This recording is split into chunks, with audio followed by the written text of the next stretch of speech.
David, how are you feeling today as we prepare to present our viewers with another episode of David Hawkins' Discovery CSI?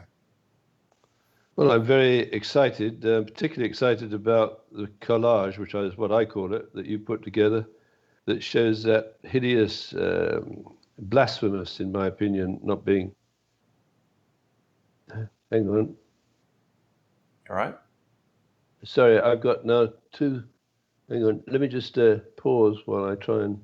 Something so strange going on today. We started about a minute late because of some unknown technical stuff happening here. I think what you might be looking for is this.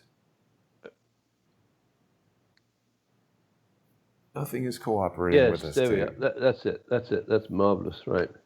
Yeah. And so that collage that you have there shows a parody, if you will. We've covered a lot about that recent times. Yes. With some of your issues, of the statue outside Broadcasting House that was carved by Eric Gill, who was a pedophile sculptor of some note.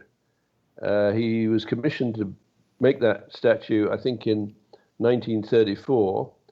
And you've added a few things in the context of what we've learned about the meaning of the Obsculta message on the book that is being held to the lower part of this lad's anatomy.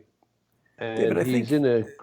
Sorry to interrupt. I think it might be worthwhile for some of our viewers who perhaps aren't familiar with Eric Gill, BBC Broadcasting House, and our particular interest in those things. Why don't we just give people a brief overview of why we talk about this, who this guy was, and what the controversy is? Well, he's a very famous sculptor in that period, sort of Art Nouveau-ish, and he invented the Gill font, which apparently is a very famous font used by people who present or produce books. He was also a sculptor of some note, but he was a complete degenerate because he had sexual relations with his daughter and the family dog. Anyway, the net result of his work is you've got two what I would describe as extremely obscene and blasphemous images or sculptures outside Broadcasting House where you and I were in January. Yes. And the sculpture that we show with the book opened at the message Obsculta, right at the bottom. We were told by one of our listeners, and I don't know if I'd ever have found it or we would ever have found it, but she said Obsculta is the first word in the Benedictine Creed, which means listen and obey, which is a fairly peremptory way of controlling society, particularly for the biggest propagandist in the world. And what you've done, brilliantly, I think, is put a mask on this lad's face with the logo of TikTok, which apparently reaches a 500 million person audience and is very popular. And President Trump has said that TikTok has to sell itself, it's a Chinese conglomerate, to a legitimate American company. Now, whether Microsoft fits that bill, there'll be a number of opinions on that score, right? Certainly, as Bill Gates given his prediction or predilection for vaccinating everyone against this virus. But anyway, the Chinese communists, and presumably the Chinese military, have said they do not want TikTok to export any of its AI algorithms, which basically delineate what is a target audience for advertising. Right. Well, they were sort of blocking Trump's demand for a sale to a U.S. company on the basis that it contains proprietary AI algorithms, and they didn't want to sell it, right? Yeah, and the irony of that is, probably, in my opinion, here I'll be arrogant, the only AI algorithms that matter are the ones I created in the 1980s. And I just want to tell, for people who are just joining, and I did a little research on my own background. In 1981, I was appointed coordinator of artificial intelligence and geoscience research by Schlumberger, and they sent me up to a conference in Vancouver at University of British Columbia for the International Joint Conference on Artificial Intelligence in August of 1981. So there I was, I would say, out of the Nigerian jungle because I'd spent 3 years in Nigeria, arriving in this research center which had 120 PhDs, not in captivity, but as your car approached at night, sometimes the lights glowed a little brighter because of all that ferocious cerebral energy. Anyway, I joke a little. But anyway, I didn't have the PhD and all the classical issues associated with artificial intelligence, but I arrived in Schlumberger when it was all the rage, artificial intelligence.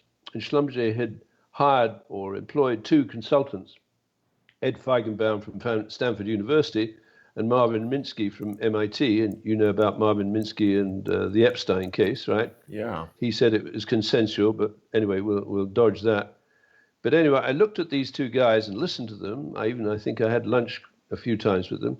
And I realized they had absolutely no idea about how geologists or log analysts interpreted logs, right? Because they were thinking always in terms of processing it through the data through a computer. Ooh, but I'd actually... Wait, sorry, David. We've just found a new picture of Marvin Minsky with Jeffrey Epstein. Looks like on a different day than the one that we've looked at many times. Do you recognize this third individual with them?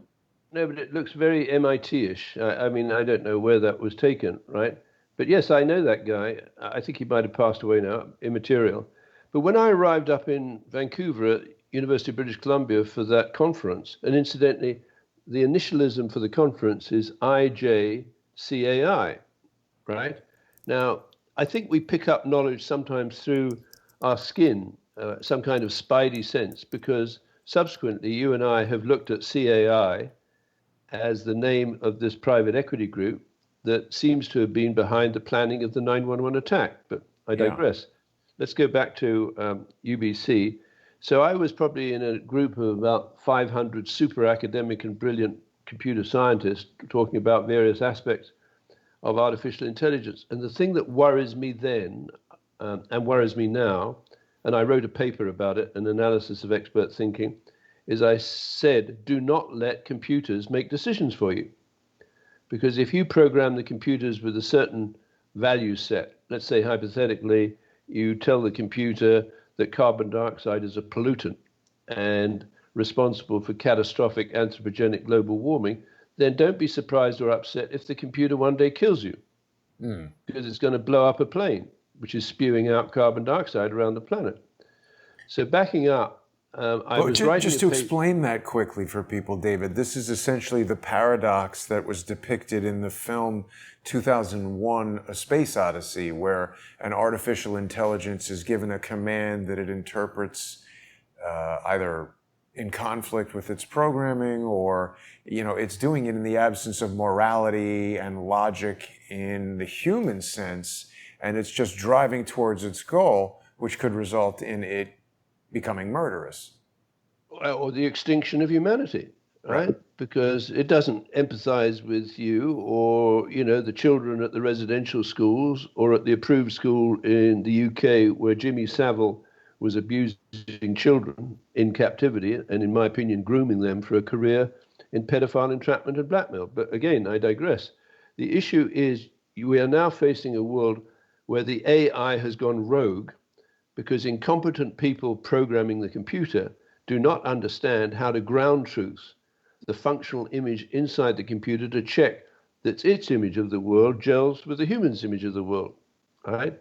And it's always intrigued me with 9/11, and next week is the anniversary of 9/11, how most human beings, even in battle, they eventually get to a point of compassion where they stop killing their victims, allegedly or theoretically. But the Chinese communists don't. Why not? And this, if you look at communism as a general rule, it's, confiscate the property of rebels and enemies and whistleblowers, right? And everything leads to, let's say, the Rockefeller dream of a supranational government, of an intellectual elite and international bankers. And that's what we face today. That is to say, the BBC, with its listen and obey mantra, has actually helped to launch, I believe, British Columbia as the largest online, oldest continuously operated crime scene in the world, right? That I believe all of the elements for the planning of the 9/11 attack can be found in the BBC, in British Columbia.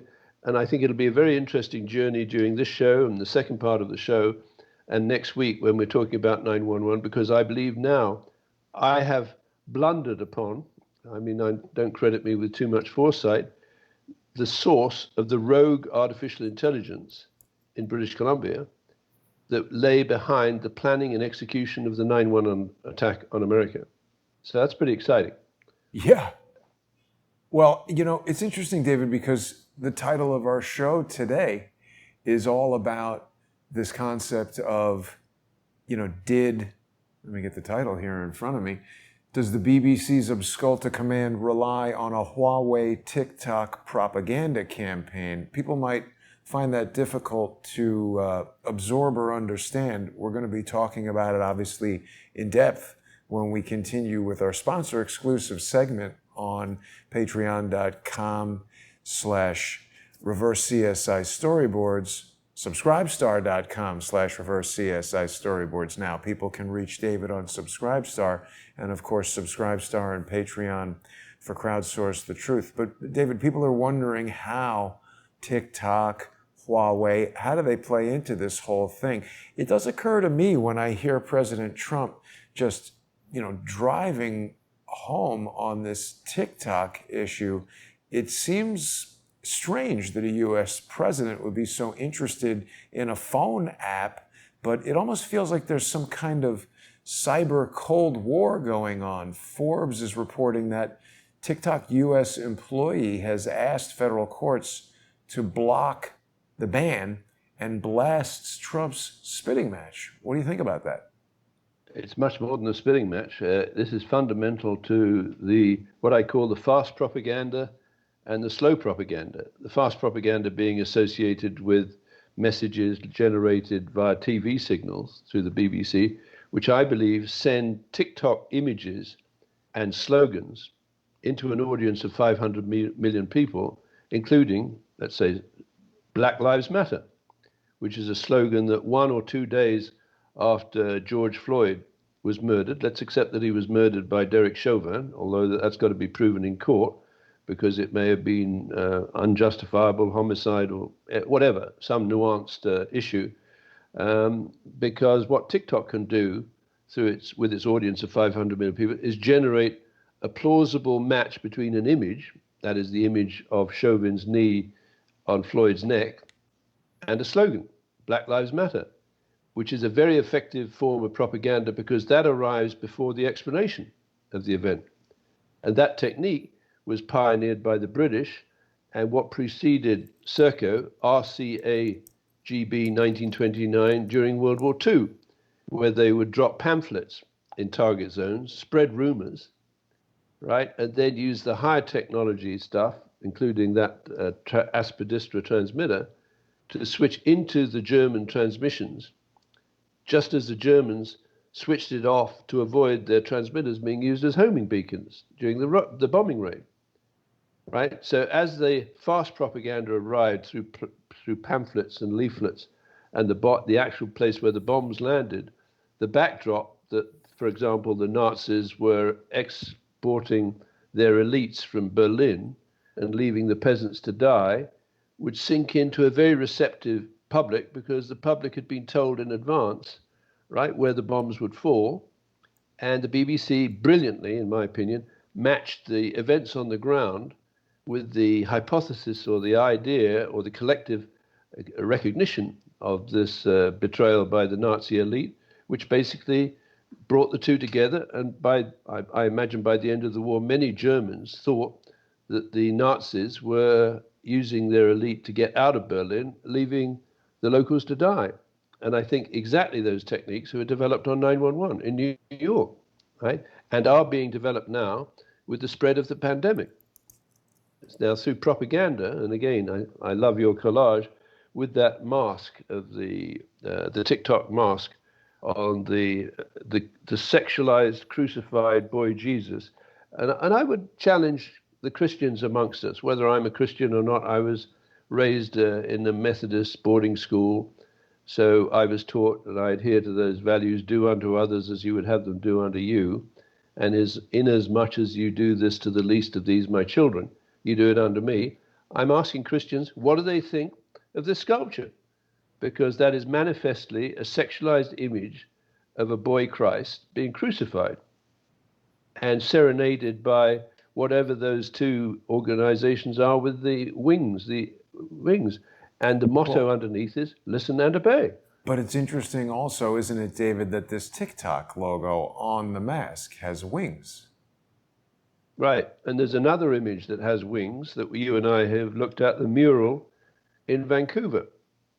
So what's going on here? I think there's a message going that we can send messages on the wing into the four corners of the earth, right?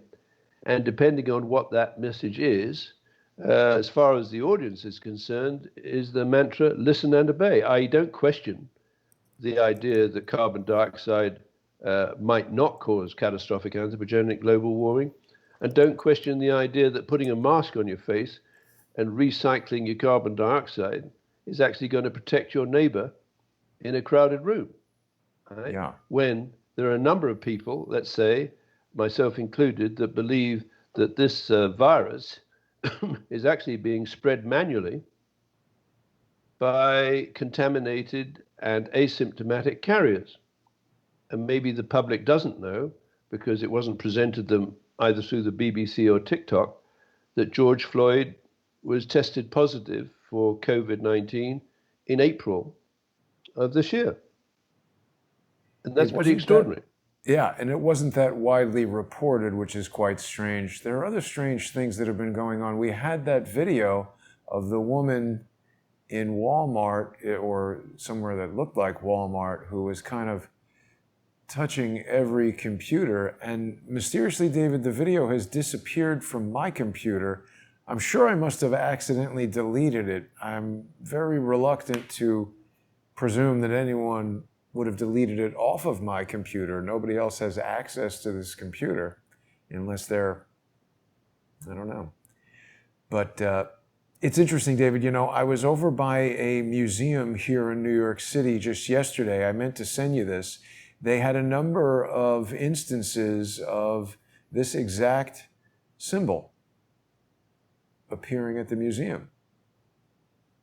Well, and we were told by someone on the street that that was a warning, right? Well, in the vicinity of Starnet Communications, that could be a very important warning from what I believe, and I'll say it again, is that the BBC Obsculta mantra helped launch BBC as the world's largest online, continuously operating crime scene in the world. And when I say large, I mean it's 1 million square kilometers. And going back to 1863, when the first residential school in BC was set on mission, I think it was Mary's Mission School, that's 1863. And this program of people, and I don't believe all of the priests and nuns were corrupted. I think perhaps many of them intended to do good. But what they were doing is they were forcibly abducting children from some of the most remote villages dotted around British Columbia, and bringing them to these residential schools, where over a period between, I think, 1863 and 1984, when that mission school shut down, 1984 obviously being a very important year, many of these children, across Canada, they believe it was a number like 4,100, children died at the school, either of malnutrition or disease or fire, or quite possibly sexual abuse and murder. And they buried many of them. Sorry?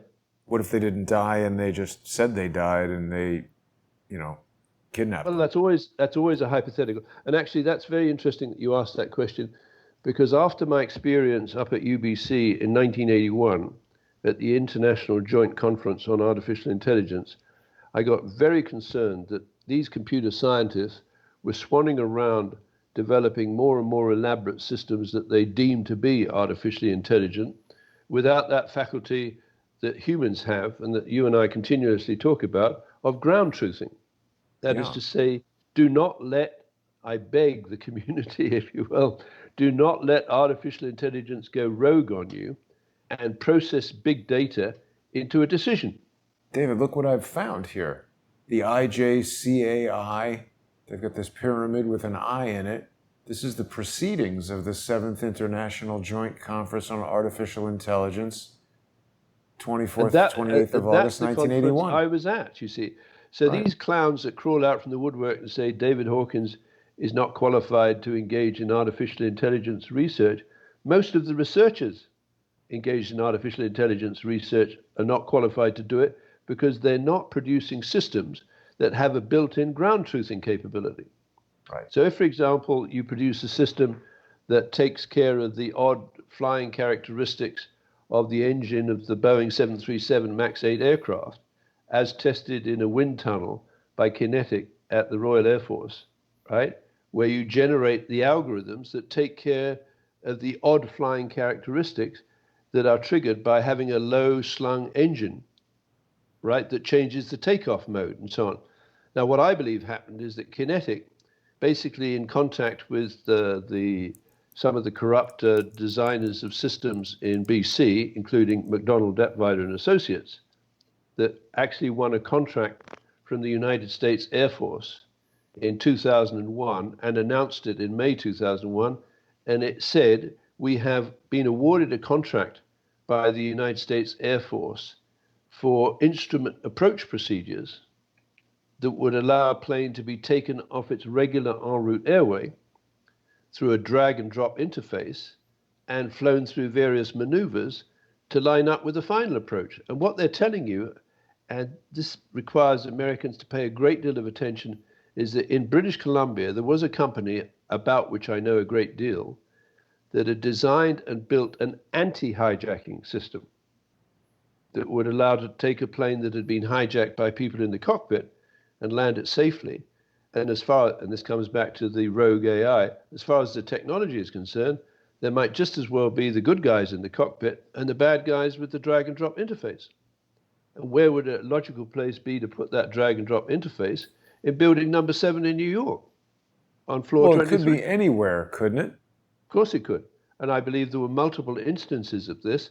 But what it did, it allowed the conspirators on 911, I think based out of British Columbia, to have a drag and drop interface installed in one or more of the buildings on 911 that would allow them to take a plane off its regular en route airway, fly it through instrument approach procedures and artificial intelligence to line up for the final approach procedure that would appear to take out the north face of the North Tower and at 8:46:46, right, and the south face of the South Tower 16 minutes later, at 2 minutes after General Alexander Haig, interviewed on Fox News, had been asked, who do you think is behind this? And he says, well, I don't want to speculate. I don't have the information, which should make every normal thinking individual, well, is he about to speculate? Well, yes. He then says, we know where to look. It's either the Bin Laden or Palestinian groups. That's 2 minutes before the second impact of the second plane. Yeah. He's been caught up in a web of rogue artificial intelligence designed, manufactured, and developed in British Columbia. Over to you. Well, David, people are suggesting that we contact Kevin Annett, and he's got, I believe, a website called Murder by Decree. He's in Canada there, and he speaks about the United Church minister, and I think he has done a lot of research into this residential school abuse. And his name has come up before. I haven't ever spoken to him, but perhaps we can reach out to him, or if people know how to contact him, they can send me a message. Before we go off in that direction, David, I wanted to just perhaps spend some time talking about where you've arrived at this allegation connecting Alexander Haig, connecting the 9/11 to British Columbia. You've spoken quite a bit about this guy, Yves Fortier, who is a rogue A Rhodes. rogue Rhodes Scholar. Yes, he's not actually a rogue. All of those Rhodes scholars are rogues, but he is right in step with them. And I was going to ask you about him because I know he's on your mind when we're talking about Alexander Haig and the CAI private equity firm and the CAI Canadian Artificial Intelligence thing. They all seem strangely connected. And David, I've just found this. This is news and media from the United Nations, and maybe this is 1984. It says, new permanent representative of Canada presents credentials. Yves Fortier, the new permanent representative of Canada to the United Nations, presented his credentials today to Secretary General Javier Perez de Cuellar on the right. Mr. Fortier has been a member of the Permanent Court of Arbitration at The Hague since 1984. In September 1987, he was appointed as chief negotiator for Canada in the Canada-France fishing rights dispute. Who knew about that? Mr. Fortier's legal career, spanning 28 years, has included a wide variety of professional activities. He was called to the bar of Quebec in 1960 and is a senior partner at the Montreal law firm Ogilvy Renault. What do you think about this, David? Well, yeah, I mean, this is very important. So again, I think we call it steganography or something, where a message is, or cryptic message is hidden in plain view. And I'm not saying that IJCAI, which I attended in 1981, but it's triggered my thoughts. Isn't that interesting that the initialism, International Joint Conference on Artificial Intelligence, identifies an outfit, or leads me to think of an outfit called the Canadian American Investment Group, that was founded in 1989, 1990, by people who were working with Salomon Brothers in building number 7, which I think is interesting. Now, the CAI private equity group has 50 special investors, which are very important from the point of view of the 9/11 attack, given one of them, General Alexander Haig, right, was the former Supreme Allied Commander Europe, SACEUR, right? And he's pontificated about who he believed might be behind the attack of 9/11 as the Palestinians or bin Laden group. And what that is, I believe, is what I call the fast propaganda, that's inserting the message of who is the likely suspect before any research or forensic investigation at the crime scene has been done. So by the end of that week, the BBC has generated the impression to its weekly audience of 500 million people that Osama bin Laden, or the bin Laden group, was behind the attack of 9/11, which of course is sheer propaganda, because they hadn't at that stage determined or done any significant research into the various crime scenes, where if you look at them in great detail, from an engineering point of view, the trajectory flown by the weapons platforms, let's take the one outside the Pentagon, because that's maybe more obvious to a lay audience. It required someone to take a weapons platform 7,000 feet above the Pentagon, take it through a descending pivoted turn of 270 degrees at 500 miles an hour, level off at 15 feet elevation, and then take out the Pentagon's US Navy Command Center, which is a prime strategic target. Now, many people, including Dan Handley, right, will say from an experienced pilot's point of view, I can't fly that. I could not fly a large Boeing passenger jet in that way. And I mean, what they don't say, but I say as a mechanical engineer with a background in explosives, how do you punch a hole through 8 walls of the Pentagon and kill everyone in the Pentagon's US Navy Command Center, including the duty officer, Pentagon's US Navy Command, Captain Gerald DeConto? What effectively that tells me from a reverse crime scene investigation, that was a strategic target that was not taken out by a guy straddling a yak in a cave in Afghanistan, right? This was a high-tech target that decapitated the United States Navy and paved the way for a potential coup d'etat, perhaps led by the special investors in the CAI private equity group, specifically General Alexander Haig. David, Remember? Span Man tells us that Haig was the biggest jerk since Westmoreland the moron. So that's some good Well, input from Span Man. well, is Spanman one of our friends or what? Yes, he is. He Okay. is the former fireman who's given us lots of information about the foam and stuff like that. But David, just back to this hole in the Pentagon. It's always been so strange to me that, it just doesn't look like the hole that a plane would make. It's certainly not consistent with the hole that was made in the World Trade Center, which I know a lot of viewers don't believe was made by a plane either. But this looks much more like the hole made by a missile. It's so strange to me that this marking here looks like the same symbol for anarchy, MDIT1. This obviously means something to some emergency crew or first responders or whatever. But MD, McDonald, Detweiler, it's interesting how those names match. The other thing is, David, you and I are not experts in private equity funds, but I happened to catch an interview. Are you familiar with this individual? Do you see this picture? No, I don't know him. This is John Kiriakou. He's a CIA whistleblower who, on ABC News, basically told the world about the Abu Ghraib torture program, which he objected to. He was then prosecuted by the CIA for revealing national security secrets and spent some time in jail. He was on a broadcast with another alleged former CIA whatever, and he said that he's starting a new job as the head of a Greek private equity firm. It seems strange that somebody would be starting some kind of investment firm right now in the midst of some of the most intense economic uncertainty maybe ever.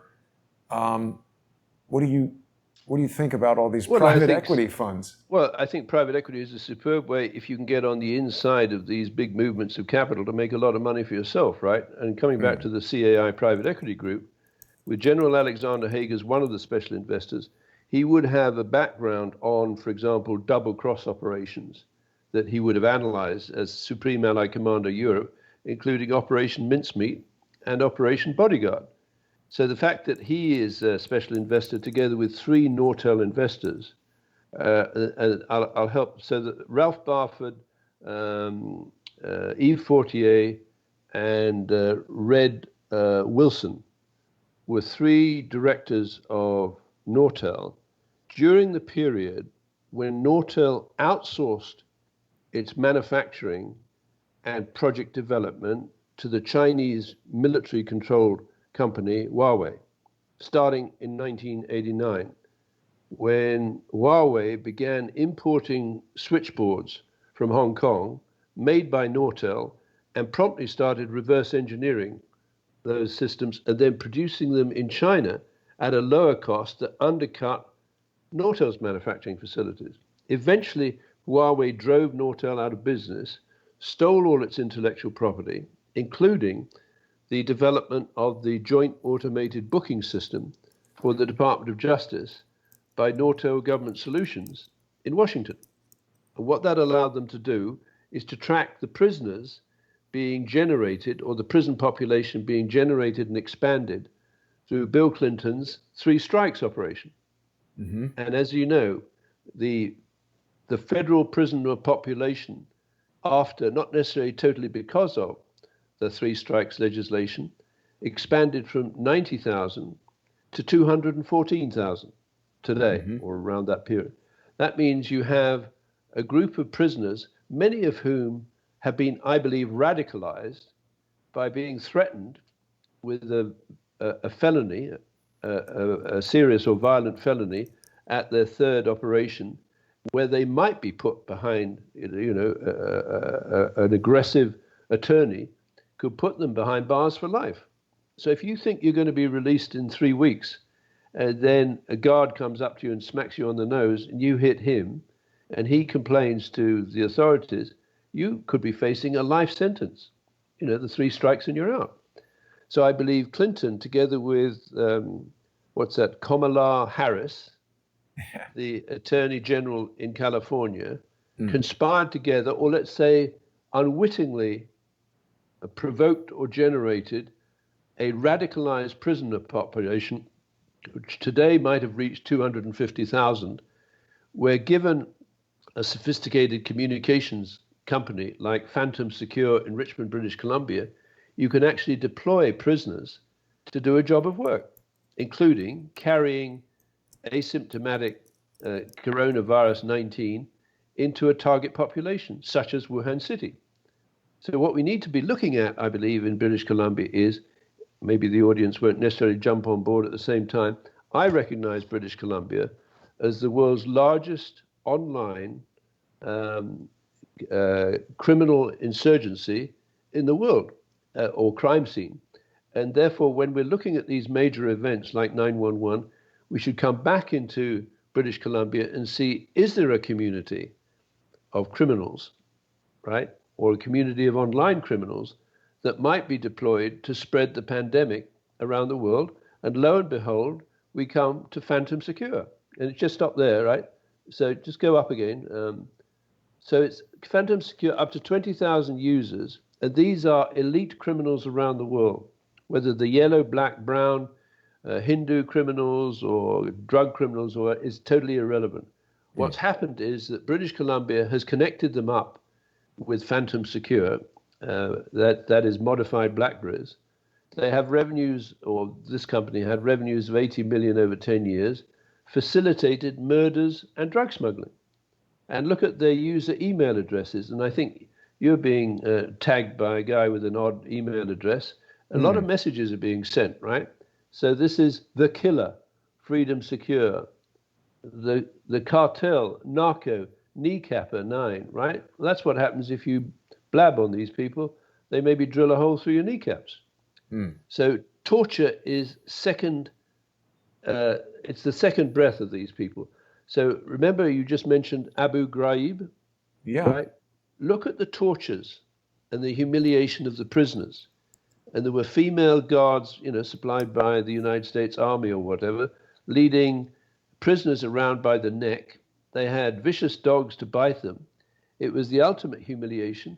And this is the US military infiltrated by the British Columbia criminals that had perfected the idea of using children for entrapment and extortion of pedophiles, including the tracking of pedophiles. So let me just mention Images Technologies at West Georgia Street. That was founded by Oliver Buck Revell. They sell facial recognition, artificial intelligence facial recognition software. But it's important that we remind people that Oliver Buck Revell was a special agent in charge at the FBI. Up to 1994. And he was the guy who runs onto the tarmac at Heathrow Airport and takes his son and daughter-in-law off the tarmac before they were boarding Pan Am 103. He was also involved with investigating the Weather Underground. This guy's all over the place. He's certainly not the most famous FBI special agent in history, and he hasn't even received nearly as much notoriety as James Comey or Andrew McCabe. But this guy got into all kinds of stuff. And he was tracking, remember the patent by Jerome Lemelson? Evidently, he's tracking prisoners and parolees using artificial intelligence algorithms developed by Nortel, now controlled, I believe, by Huawei.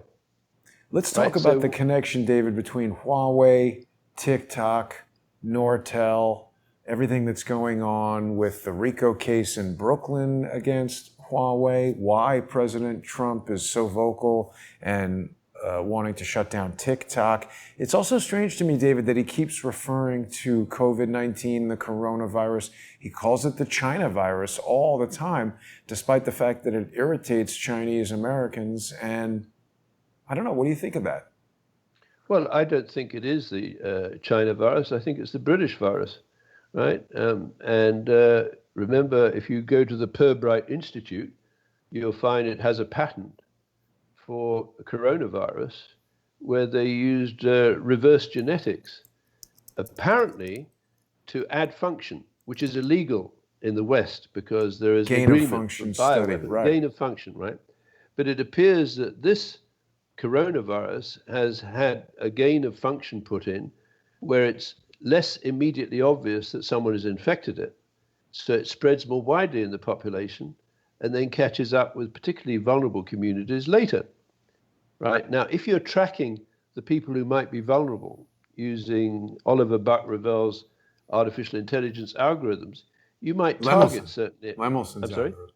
Isn't it Yeah. Lemelson, the No, algorithms? it's Lemelson has the patent, or at least there was attributed the patent, but Oliver Buck-Revel appears to be using that patent, right, as developed by Nortel Government Solutions with jabs in the 1994, 95, 96 period. So Nortel Government Solutions, or Nortel, as we know, was driven into bankruptcy by Huawei. So you asked that earlier question, how do you connect it all? Essentially, Nortel spun off Entrust Networks, right, in the 1994 period. Don't we know somebody who worked for Yes, Entrust? absolutely we do. He calls himself, I think, an ethical hacker. And we'll come to that because an ethical hacker might be an incompetent hacker. That is to say, in good faith or because he's not smart enough, he hacks into a target area for a client and leaves the door open. But let's focus on this for a second. I want to come back to that. But this was an important piece for me that took a long time for me to get. I want to make sure people viewing right now know where we're going with this. So this is Washington Technology, their website. I guess this is a periodical for information technology experts working in the government. This is an article from December 8th, 2000. It's telling us that Nortel has set up a virtual private network at Justice, and they're expanding it to each of the states. Nortel, Northern Telecom, this is a Canadian company setting up a virtual private network in the U.S. Department of Justice. I don't know that I fully appreciated that until very recently, but this is the United States government outsourcing a very sensitive technology project, virtual private network. It's going to involve security of all kinds for a very sensitive government network, isn't it? Well, absolutely. And the contract is with Nortel, the Canadian company. And by then, Nortel had been backdoored by Huawei. So effectively, the Department of Justice, where I think there are a number of light bulbs that are not glowing very brightly, right, has outsourced the tracking of prisoners and criminals effectively to Huawei, the Chinese company. Now think about that. This is 2000. That means to say Huawei, which is, I believe, controlled through its technology by Serco, because Serco runs the United States Patent Office, effectively controls the movement of prisoners across the United States right up to 911. Right? So why wouldn't Huawei, right, which I believe is used as a patsy... David, sorry to interrupt, but look at this. They're talking about how a web-based virtual private network allows the security clearance forms to be filled out electronically and sent via email. What does that remind you of? Well, the kind of attacks that you're going under. Well, no, but I mean, isn't it sort of telling us about the Federal Bridge? Yeah, absolutely, because just leave that image on the Federal Bridge is very important. So the Federal Bridge Certification Authority, that comes out of the public key infrastructure invented by the British at GCHQ, I believe in the 60s, right through the 70s. And by the 1980s, they had worked out an agreement with the National Security Agency in the United States, where a woman called Maureen Baginski was working, right, to combine effectively, let's use their terminology, combine the interests of the United States and the United Kingdom through what they called a combined communications electronics board. And that same terminology goes back to World War II, during the heyday of the double cross operations.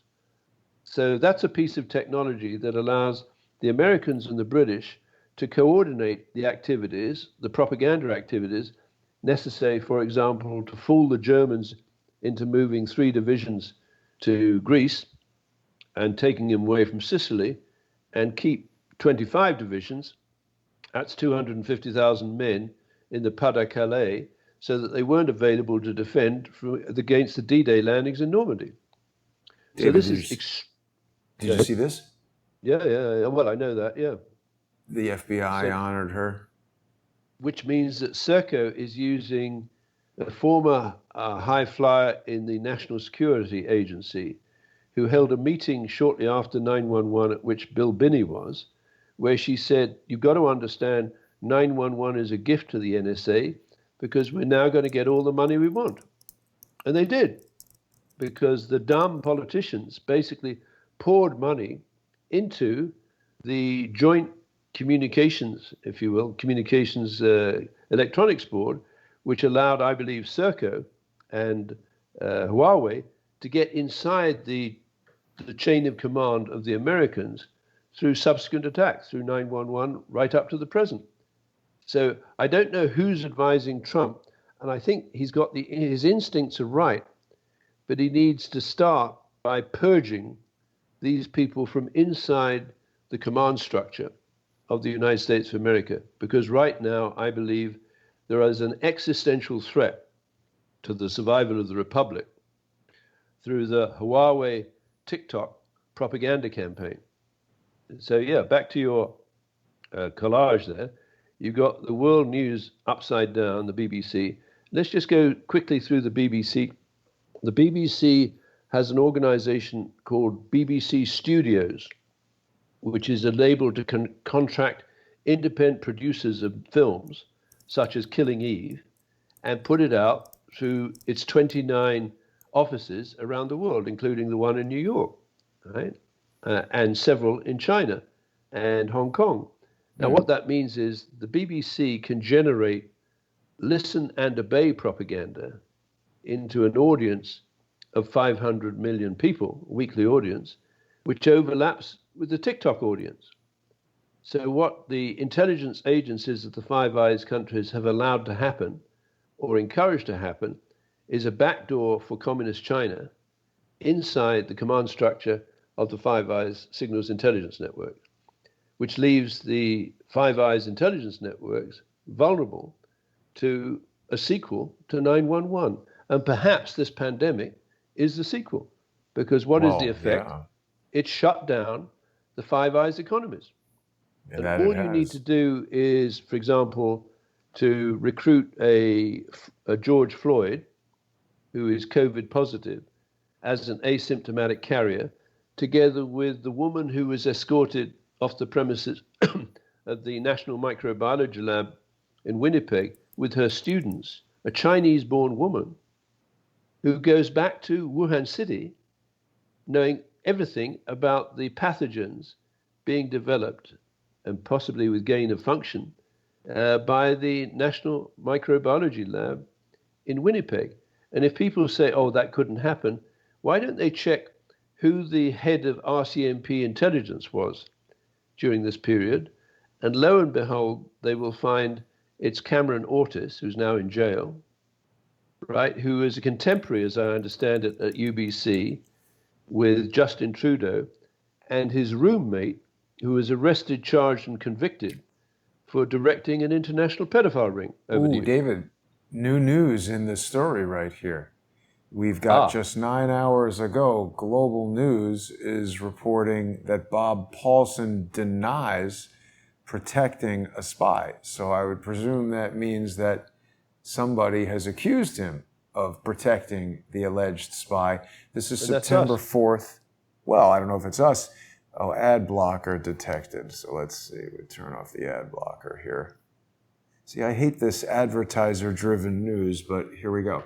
So we're saying, there's a Honda ad, former RCMP Commissioner Bob Paulson said he had a friendly relationship with Cameron Ortis, an alleged mole accused of selling top-secret police intelligence. But Paulson denies he tried to protect Ortis, the former head of RCMP's Special Intelligence Unit. Paulson is the first prominent RCMP figure to respond to explosive new allegations that the senior RCMP managers failed to act on complaints and repeatedly protected Ortis. It doesn't seem like, he's just saying he didn't do it. And why did this allegation come up?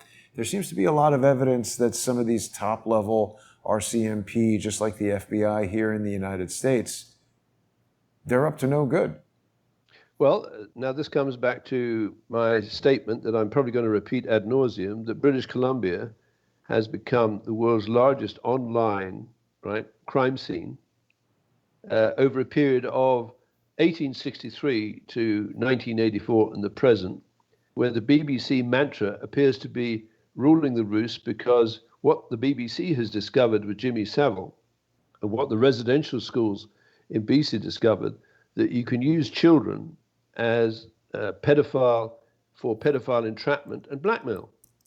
Hence the raid on Starnet Communications, which I believe was overseen by Bob Paulson.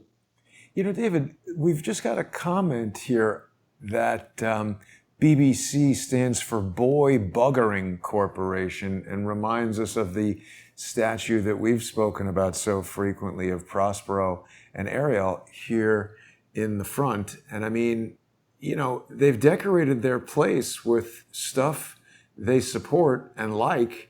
And, you know, as far as boy buggering goes, that's about as explicit as you can get with that. Isn't it essentially hidden in plain view? Well, I was going to say, isn't this essentially a bigger, longer standing, more expensive version of exactly what they're doing at Starnet Studios, making videos, buggering people, etc.? Well, hardcore adult and child pornography and online gaming in 60 countries, in BC, in Vancouver, right beside the downtown east side. You and I were there. And then in January of this year, I mean, it's an epic journey. Someone needs to film the journey that you and I made. We filmed it. People can see it on patreon.com/reverse CSI storyboards, subscribestar.com/reverse CSI storyboards, and Patreon and subscribestar.com/crowdsource the truth. And David, we're just about out of time right now here on our YouTube sort of lead into the show. But people who are sponsors or people who choose to become sponsors right now can join us in under 10 minutes. Oh, wait, just about 5 minutes when we begin the sponsor exclusive segment. And David, before we do go, I want to remind people, if they've been watching us for the first time, they can also visit your free website, reversecciscripts.com, and they can follow what we're up to over there. People can also join you on Twitter at CSI Hawkins. These are all great ways to stay on top of David's daily posts and reports. And you can contact David through Twitter. We can also see his posts on Subscribestar and Patreon. David, I'll be back with you in just a few minutes here. We'll see you on the other side. Thank you, Jason. Bye now. Thanks for watching, everybody.